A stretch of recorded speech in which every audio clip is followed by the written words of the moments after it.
Kilala niyo ba sila? O mas dapat kong tanungin kung naaalala niyo pa ba sila? Atin silang kilalanin at alalahanin natin muli sa kwentong ito.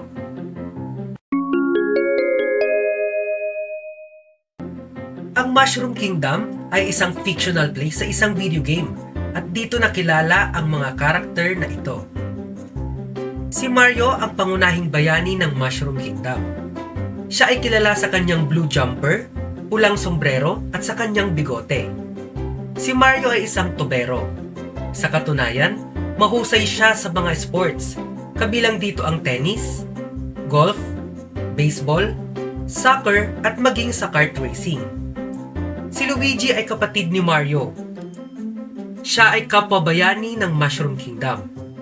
Siya ay kilala sa kanyang green na sombrero at green na kamiseta. Siya ay di hamak na mas matangkad kay Mario. Kaya di hamak na mas mataas itong tumalon kaysa sa kanyang kapatid. Si Luigi ay mabait, subalit matatakotin pagdating sa mga multo.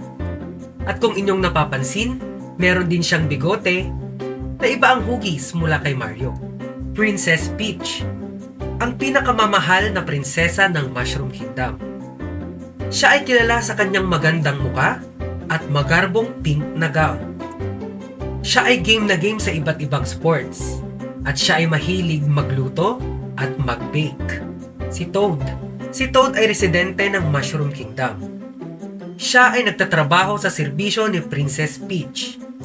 Siya ay kilala sa mga pulang batik sa kanyang ulo. Siya ay masayahin at tapat at ginagawa niya ang lahat ng kanyang makakaya para tulungan si Mario at Luigi sa pagprotekta sa Mushroom Kingdom.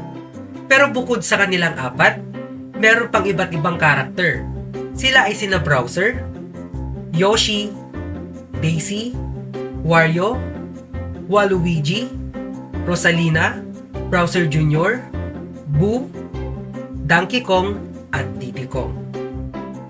Ang Super Mario o Super Mario Brothers ay nakilala taong 1985 sa ilalim ng Nintendo Entertainment System. Ito ay sa pamamagitan ng kanilang mga produkto tulad ng Nintendo Game Boy, Nintendo Switch at Nintendo Wii. Ang Nintendo ay may ibig sabihin na live love to heaven. Ang Nintendo ay mas kilala noon bilang Nintendo Kopay. Ito ay nagsimula lamang bilang playing card company. Ito ay itinatag ni Fusajiro Yamauchi na noon ay gumagawa lamang ng mga handmade Hanafuda playing cards. Ito ay itinatag noong September 23, 1889. Si Yamauchi ay isinilang noong 1927 at namayapa taong 2013. Inyong nasaksihan ang kwentong may butil ng kaalaman. Patuloy na subaybayan ang susunod na mga kwentong mapupulutan pa natin ng mga aral. Ako po si Brian narito, proud batang 90s, at ito ang Inside Job Trivia.